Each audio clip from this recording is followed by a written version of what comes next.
Assalamualaikum warahmatullahi wabarakatuh. Kami dari kelompok 12 ingin mempresentasikan tentang penggalian dan penemuan hukum. Kami akan membahas tentang hierarki hasil penemuan hukum. Istilah penemuan hukum oleh beberapa pakar sering dipermasalahkan bahwa apakah tidak lebih tepat jika diistilahkan dengan pelaksanaan hukum, penerapan hukum, pembentukan hukum, atau penciptaan hukum. Penemuan hukum, menurut Sudikmo Mertokusumo sendiri, lazimnya diartikan sebagai proses pembentukan hukum oleh hakim atau petugas-petugas hukum yang diberi tugas melaksanakan hukum atau menerapkan peraturan-peraturan hukum terhadap suatu peristiwa yang konkret. Penemuan hukum yaitu proses pembentukan hukum oleh hakim. Hakim harus melihat apakah undang-undang tersebut tidak memberikan peraturan yang jelas atau tidak ada ketentuan yang mengaturnya. Jika terjadi demikian, maka hakim dapat melakukan penemuan hukum. Hal tersebut bertujuan untuk menciptakan hukum yang konkret dan sesuai kebutuhan masyarakat. Dasar hukum positif penemuan hukum. Dasar hukum positif dalam penemuan hukum dalam pasal 1 ayat 1 Undang-Undang Nomor 48 Tahun 2009 tentang kekuasaan kehakiman ditentukan bahwa kekuasaan kehakiman adalah kekuasaan negara yang merdeka untuk menyelenggarakan peradilan guna menegakkan hukum dan keadilan berdasarkan Pancasila demi terselenggaranya negara hukum Republik Indonesia. Selanjutnya, pasal 4 ayat 1 Undang-Undang Nomor 48 Tahun 2009 tentang kekuasaan kehakiman menyatakan pengadilan mengadili menurut hukum dengan tidak membeda-bedakan orang. Ini berarti bahwa hakim pada dasarnya harus tetap ada di dalam satu sistem hukum, tidak boleh keluar dari hukum, sehingga harus menemukan hukumnya. Dapat ditarik kesimpulan bahwa yang dimaksud penemuan hukum yaitu proses pembentukan hukum oleh hakim, yang dimana hakim tersebut tidak hanya melihat pada konteks tekstual atau dalam arti hanya dari undang-undang saja, namun dapat juga dari sumber hukum yang lain. Sistem hukum Islam juga mengenal adanya penemuan hukum. Dalam sistem hukum Islam, penemuan hukum dikenal dengan istilah ijtihad. Selanjutnya, batasan penemuan hukum. Menemukan hukum merupakan karya manusia, dan ini berarti antara lain bahwa setiap penerapan hukum selalu didahului oleh seleksi objektif mengenai peristiwa-peristiwa dan peraturan-peraturan yang relevan. Selanjutnya, penerapan sendiri selalu berarti merumus ulang suatu peraturan abstrak untuk peristiwa konkret. Problematika yang berhubungan dengan penemuan hukum pada umumnya dipusatkan sekitar hakim dan pembentuk undang-undang saja. Penemuan hukum dilakukan terutama oleh hakim dalam memeriksa dan memutuskan suatu perkara. Penemuan hukum oleh hakim ini dianggapnya mempunyai wibawa. Selanjutnya, sistem penemuan hukum.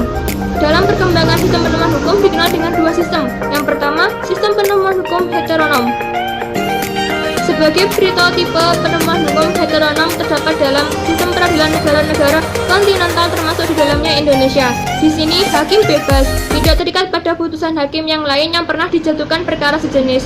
Dalam penemuan yang heteronom, hakim dalam memeriksa dan mengadili perkara berdasarkan pada faktor-faktor di luar dirinya. Yang kedua, sistem penemuan hukum otonom. Di sini hakim terikat pada putusan hakim yang telah dijatuhkan mengenai perkara sejenis dengan yang akan diputus hakim yang bersangkutan. Memang di sini putusan hakim terdahulu yang mengikatnya, sehingga merupakan faktor di luar dari hakim yang akan memutuskan, tetapi hakim akan memutuskan dan menyatu dengan hakim yang terdahulu yang telah menjatuhkan putusan mengenai perkara yang sejenis. Selanjutnya, sumber penemuan hukum. Yang pertama, sumber penemuan hukum konvensional. Sumber utama penemuan hukum dalam konvensional menurut Sudikmo Mertokusumo adalah peraturan perundang-undangan, kemudian hukum kebiasaan, jurisprudensi, perjanjian internasional, dan doktrin. Jadi menurutnya terdapat tingkatan-tingkatan hierarki atau kewedaan dalam sumber hukum. Dalam ajaran penemuan hukum, undang-undang diprioritaskan atau didahulukan dari sumber-sumber hukum lainnya.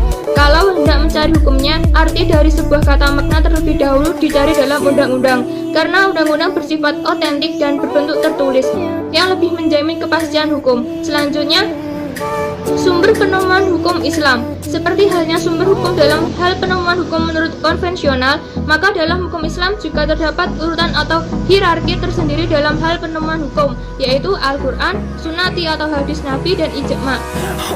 Selanjutnya tentang ijtihad. Pengertian ijtihad. Ijtihad menurut bahasa yang artinya mengarahkan kemampuan untuk sesuatu yang sulit dilakukan atau bersungguh-sungguh dalam menggunakan tenaga baik fisik maupun pikiran, sehingga ijtihad hanya digunakan dalam hal-hal yang berat. Sedangkan menurut istilah usuluyin, artinya adalah pencurahan segala kemampuan untuk mendapatkan hukum syara melalui dalil-dalil syara yang terinci. Dasar berijtihad terdapat dalam Quran Surat An-Nisa ayat 105 yang artinya, sungguh kami telah menurunkan kitab Al-Quran kepadamu Muhammad, membawa kebenaran agar engkau mengadili antara manusia dengan apa yang telah diajarkan Allah kepadamu, dan janganlah engkau menjadi penentang orang yang tidak bersalah karena membela orang yang berkhianat.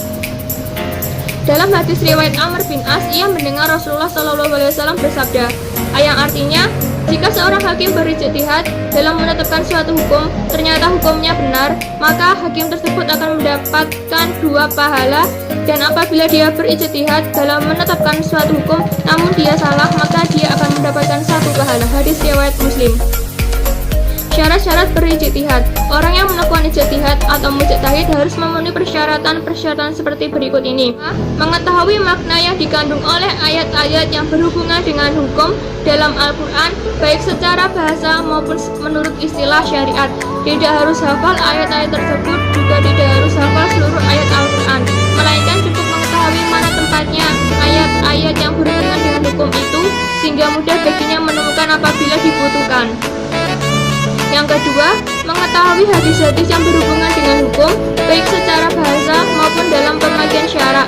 Tidak harus dihafal semuanya, tetapi cukup mengetahui tempat hadis yang berhubungan dengan hukum dan dapat ditemukan apabila dibutuhkan. Yang ketiga, mengetahui ayat atau hadis yang dihapus, mansukh maupun yang menghapus atau nasik.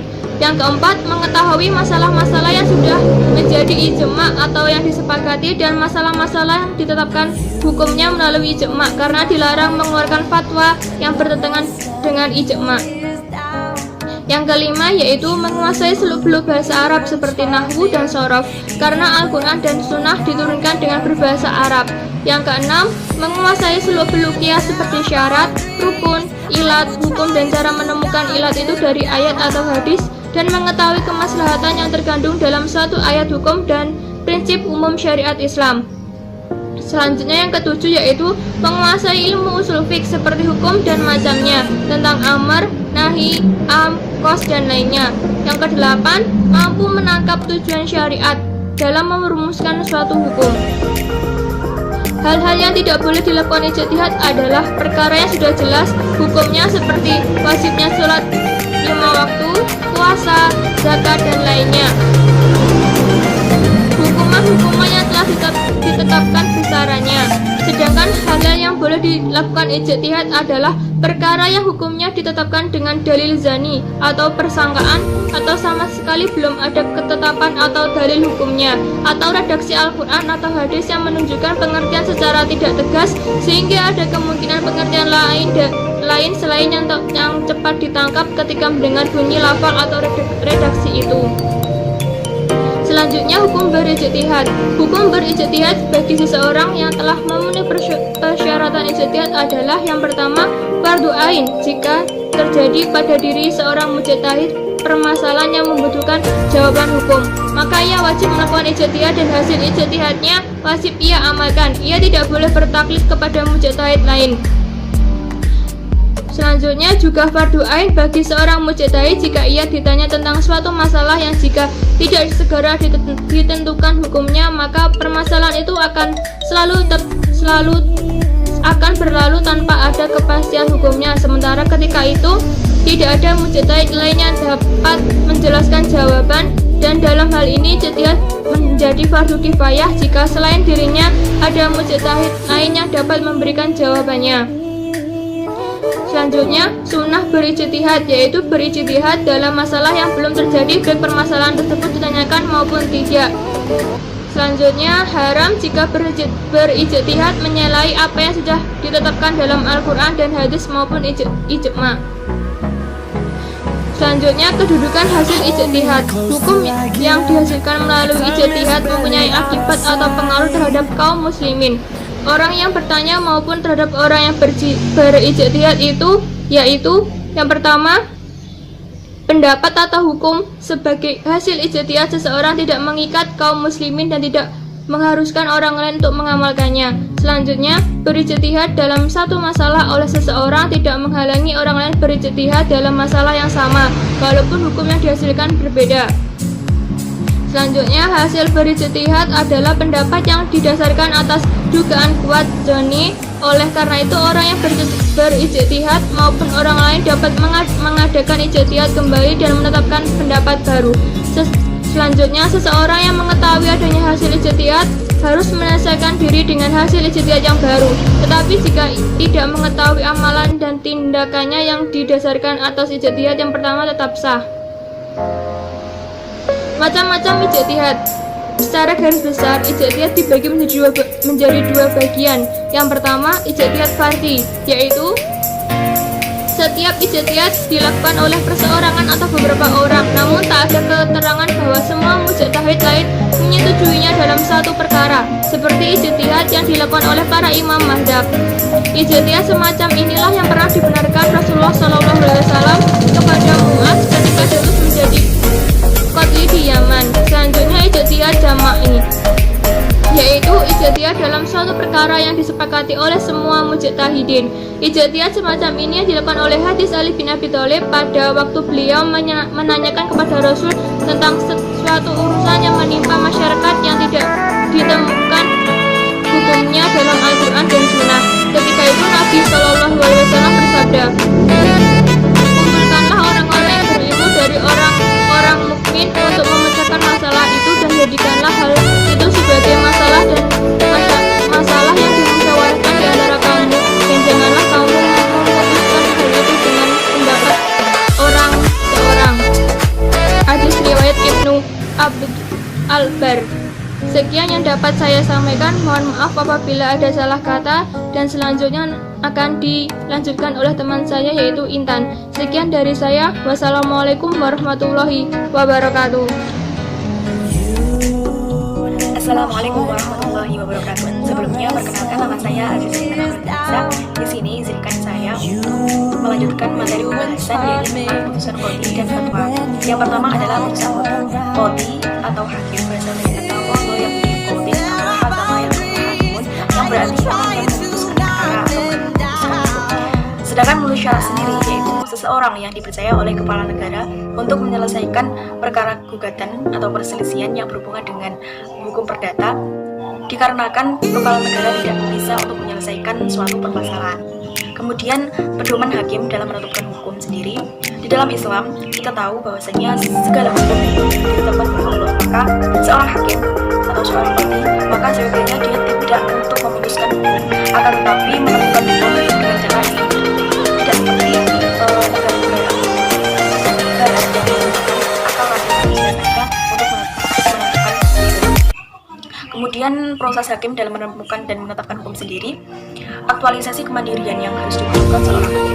Yang pertama yaitu kemandirian dalam hal segi kepribadian. Segi kepribadian ini maksudnya yaitu seorang hakim walaupun dia manusia tetapi harus suci daripada nafsu-nafsu manusia. Perkara-perkara nafsu harta, tahta, dan wanita ini harus bersih, sehingga ketika memutuskan perkara adalah murni daripada hati nuraninya, tidak terbujuk oleh nafsu. Kemudian yang kedua adalah kemandirian dalam memahami jabatan. Walaupun hakim di sini sebagai orang yang memiliki pemangku jabatan atau pemangku kepentingan, namun kebijaksanaan yang harus dibangun di dalam kepribadian hakim ini harus terjaga. Di antaranya yaitu hakim harus bersifat adil, hakim harus bersifat bijaksana, dan juga memiliki ketangguhan. Ketangguhan di sini berarti keberanian hakim dalam memutuskan perkara. Yang ketiga yaitu kemandirian dalam berijtihad. Seorang hakim harus memiliki kemandirian berijtihad. Tidak boleh seorang hakim itu menirukan ijtihad daripada orang lain, sehingga dikhawatirkan keputusan yang diambil itu bukan dari hati nuraninya, tetapi karena dia hanya ikut-ikutan.